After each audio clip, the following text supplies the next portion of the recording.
bienvenue à tous sur Résumé de Movie. Aujourd'hui, nous allons nous pencher sur une question qui a traversé l'esprit de tous les cinéphiles. Pourquoi les méchants britanniques sont-ils si souvent les meilleurs, les plus mémorables et les plus charismatiques à Hollywood? De Scar dans Le Roi Lion à Lord Voldemort, en passant par le juge Claude Frollo ou encore le redoutable Khan dans Star Trek, il y a un fil rouge qui relie bon nombre des antagonistes les plus iconiques du cinéma, un accent britannique impeccablement articulé. C'est un cliché si répandu qu'il en est devenu un véritable trope cinématographique. Mais pourquoi cet accent est-il si souvent l'apanage du mal, de la ruse et de la sophistication diabolique? La réponse est un fascinant mélange d'histoire, de psychologie et de construction culturelle. Remontons un peu le temps pour comprendre les origines de cette association. Historiquement, la relation entre les États-Unis et la Grande-Bretagne est complexe. La Révolution américaine a été fondée sur une rupture avec la monarchie et l'aristocratie britannique. L'image de l'oppresseur, du tyran autoritaire et distant, était intrinsèquement liée à la couronne anglaise. Cet antagonisme originel a laissé des traces profondes dans l'inconscient collectif américain.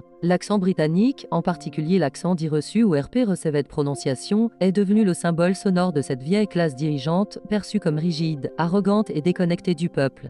Au cinéma, utiliser cet accent pour un méchant est donc un raccourci incroyablement efficace. Il active instantanément chez le spectateur américain une méfiance culturelle ancestrale. Le méchant n'est pas juste un individu malveillant, il représente un système de valeurs opposées, une vieille Europe aristocratique contre le nouvel idéal américain de liberté et d'égalité. Il y a aussi une dimension linguistique très intéressante. L'accent RP est caractérisé par une articulation très précise, des voyelles claires et une intonation souvent plus mesurée et moins expressive que l'anglais américain standard. Phonétiquement, cela peut être perçu comme froid, calculateur et manquant de chaleur humaine. Quand un personnage exprime des plans machiavéliques avec une diction parfaite, chaque mot pesé et chaque syllabe ciselée, cela crée un contraste saisissant. La beauté de la forme, la pureté de l'élocution est mise au service d'un fond terrifiant. Cette dissonance cognitive rend le personnage encore plus inquiétant. Il ne crie pas, il ne s'emporte pas comme un méchant plus impulsif. Son calme olympien et sa grammaire irréprochable suggèrent une intelligence supérieure et une maîtrise de soi qui le rendent d'autant plus dangereux.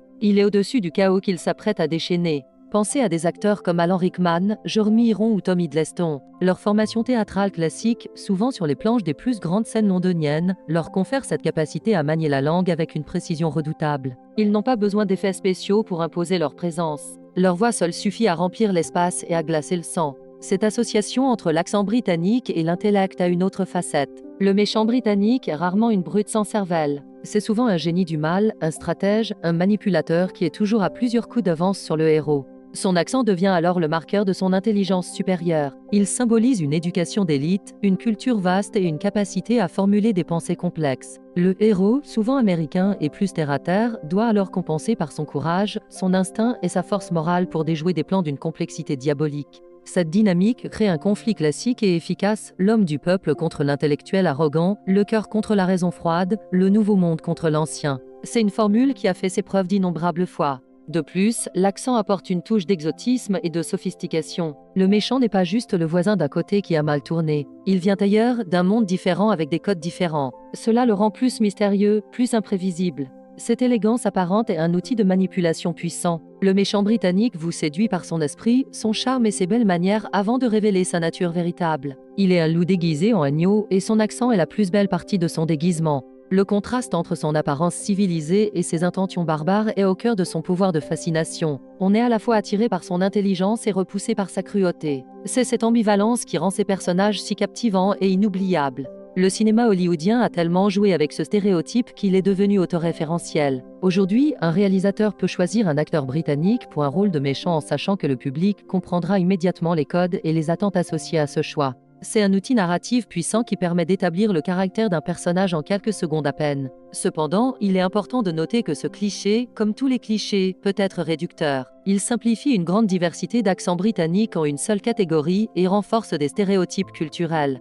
Heureusement, de nombreux films et séries jouent avec cette attente, la subvertissent ou la complexifient. Mais la force de l'archétype demeure. Le méchant britannique, avec son éloquence glaciale et sa supériorité intellectuelle, reste une figure de proue du panthéon des antagonistes. En résumé, l'efficacité du méchant britannique à Hollywood est le produit d'une histoire conflictuelle, de perceptions linguistiques et d'une construction culturelle solide. C'est un raccourci symbolique qui oppose l'aristocratie à la démocratie, l'intellect froid à l'émotion brute et la sophistication calculatrice à la vertu instinctive. c'est la preuve que parfois, l'arme la plus redoutable d'un méchant n'est pas un gadget ou un pouvoir surnaturel, mais simplement la façon dont il prononce ses mots. Une arme élégante, précise et terriblement efficace. Voilà pour cette analyse. J'espère que cela vous a plu et vous a éclairé sur ce fascinant trope du cinéma. Si c'est le cas, n'oubliez pas de vous abonner à la chaîne Résumé de Movie pour ne manquer aucune de nos prochaines vidéos. À très bientôt.